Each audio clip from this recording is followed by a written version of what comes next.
اسمع بربك. قال جل في علاه: يوم يكشف عن ساق، يوم يكشف عن ساق ويدعون إلى السجود فلا يستطيعون، خاشعة أبصارهم ترهقهم ذلة وقد كانوا يدعون إلى السجود وهم سالمون، وقد كانوا يدعون إلى السجود وهم سالمون.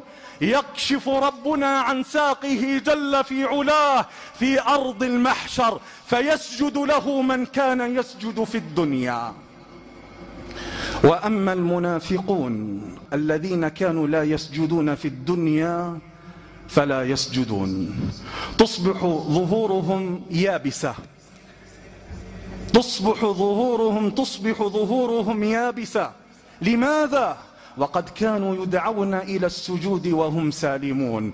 في صحتك وفي شبابك وفي حياتك وفي مالك ينادى عليك للصلاة في كل يوم 5 مرات وتأبى أن تسجد لربك. ومن لم يسجد في الدنيا فسوف يحرمه الله من السجود يوم القيامة. ومن لم يسجد في أرض المحشر فأمه هاوية وتأخذه الزبانية إلى نار حامية.